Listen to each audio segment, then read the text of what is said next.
Ya, Assalamualaikum warahmatullahi wabarakatuh. Saya Nur Muhammad Salim Rido dari kelas MA 20C09. Kali ini saya akan mempresentasikan pelajaran mata kuliah aplikasi komputer yang mana saya akan menjelaskan tentang apa sih itu manajemen.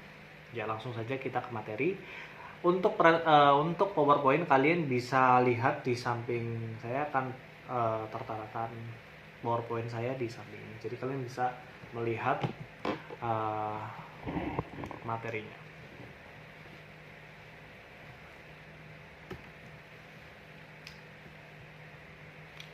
Ya,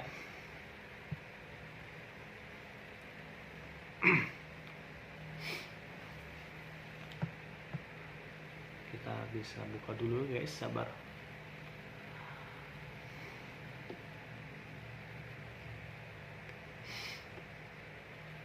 Manajemen.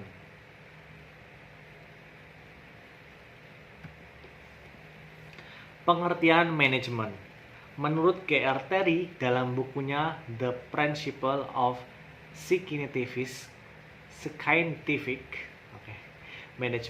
Manajemen adalah usaha untuk mendapatkan tujuan yang telah ditetapkan terlebih dahulu dengan mempergunakan kegiatan orang lain. Sedangkan menurut S.P. Hazibuan, manajemen sebagai ilmu dan seni mengatur proses pemanfaatan SDM dan sumber daya lainnya secara efektif dan efisien untuk mencapai suatu tujuan secara umum.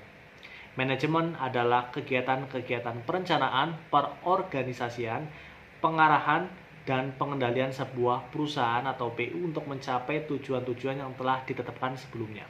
Pelaksanaan manajemen tersebut disebut manajer. Lanjut. Tingkatan manajemen, middle manager, low manager, dan top manager. Top management atau manajemen tingkat atas yang sering disebut chief executive officer, middle manager. Yang kedua, middle management atau manajemen tingkat menengah sering disebut kepala bagian low manager. Yang ketiga, lower management atau manajemen tingkat bawah yang dikenal pula dengan istilah operasional yang berkaitan dengan supervisor, KPL, seksi, mandor. Unsur-unsur manajemen. Dalam manajemen untuk mencapai tujuan diperkuat alat-alat untuk sarana-sarana yang disebut sumber-sumber atau unsur-unsur manajemen. Unsur manajemen merupakan bagian yang penting dan mutlak harus disediakan pada suatu kegiatan, alat atau sarana unsur manajemen untuk mencapai tujuan yaitu money, material, machines, method, dan market atau 6M. Ya, prinsip-prinsip manajemen. Prinsip-prinsip manajemen menurut Henry Fayol. Pembagian kerja yang berimbang, division of work. Yang kedua, pemberian wewenang dan tanggung jawab atau authority and responsibility. Disiplin, kesatuan pemerintah, kesatuan arah atau unity of direction, mendahulukan kepentingan umum di atas kepentingan pribadi atau subordination of individual interest to general interest. Lanjut, penggajian atau payroll, pemutusan wewenang atau centralization, jenjang bertangga, hierarchy, tata tertib, keadilan, equity, prakasa atau inisiatif, dan solidaritas atau esprit de corps. Lanjut, fungsi manajemen. Ya, fungsi manajemen adalah elemen-elemen dasar yang selalu ada melekat dalam proses manajemen yang akan dijadikan acuan oleh manajer dalam melaksanakan tugas untuk mencapai tujuan. Fungsi manajemen terdiri dari ABCDEFLMOPS atau yaitu actuating atau menggerakkan, budgeting atau menggerakkan,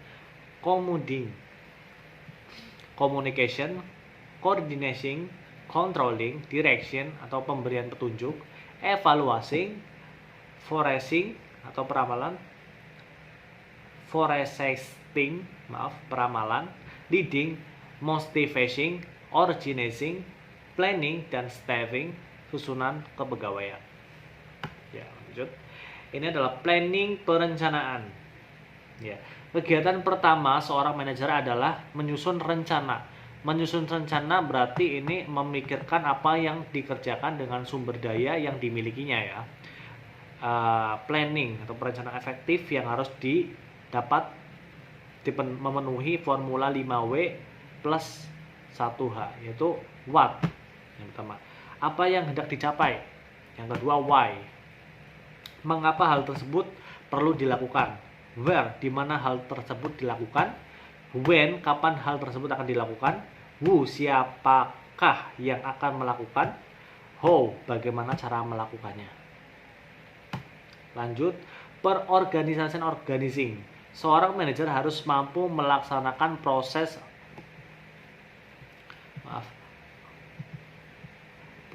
organisasi yang sesuai dengan rencana atau petunjuk pelaksanaan kerja.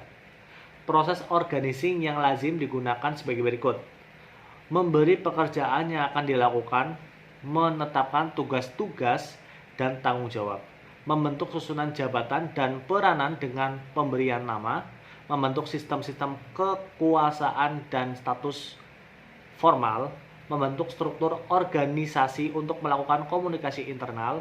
Salah satu tugas penting organisasi adalah menciptakan hubungan yang harmonis dalam suatu kelompok yang terdiri dari berbagai individu dan berbagai macam kepentingan. Yang selanjutnya, menggerakkan atau actuating adalah suatu tindakan menggerakkan orang-orang agar mau bekerja dengan sendirinya atau penuh kesadaran secara bersama-sama untuk mencapai tujuan yang dikehendaki secara efektif. Dalam hal ini dibutuhkan kepemimpinan atau leadership.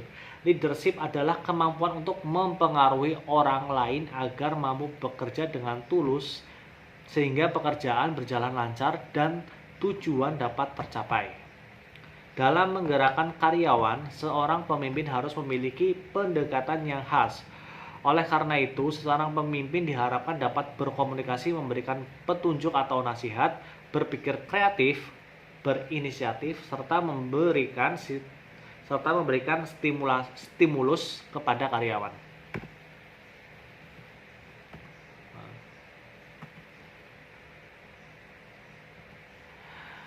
Yang keempat adalah pengawasan atau controlling. Pengawasan merupakan tindakan seorang manajer untuk menilai dan mengendalikan jalannya suatu kegiatan. Tujuannya adalah untuk mencegah atau memperbaiki kesalahan, penyimpangan, penyelewengan, dan kegiatan lainnya yang tidak sesuai dengan rencana. Langkah dalam proses pengawasan adalah menetapkan standar dan metode pencapaian prestasi, pengukuran prestasi kerja, penentuan prestasi kerja sesuai standar, dan mengambil tindakan perbaikan. Ini adalah susunan yang terakhir adalah bidang-bidang manajemen. Ya. Itu ada manajemen produksi, manajemen personalia, manajemen keuangan, dan manajemen pemasaran. Dan terakhir manajemen perkantoran. Juga segitu aja saya menjelaskan tentang apa sih itu manajemen secara singkat. Oke, kurang lebihnya saya minta maaf. Saya pamit. Wassalamualaikum warahmatullahi wabarakatuh.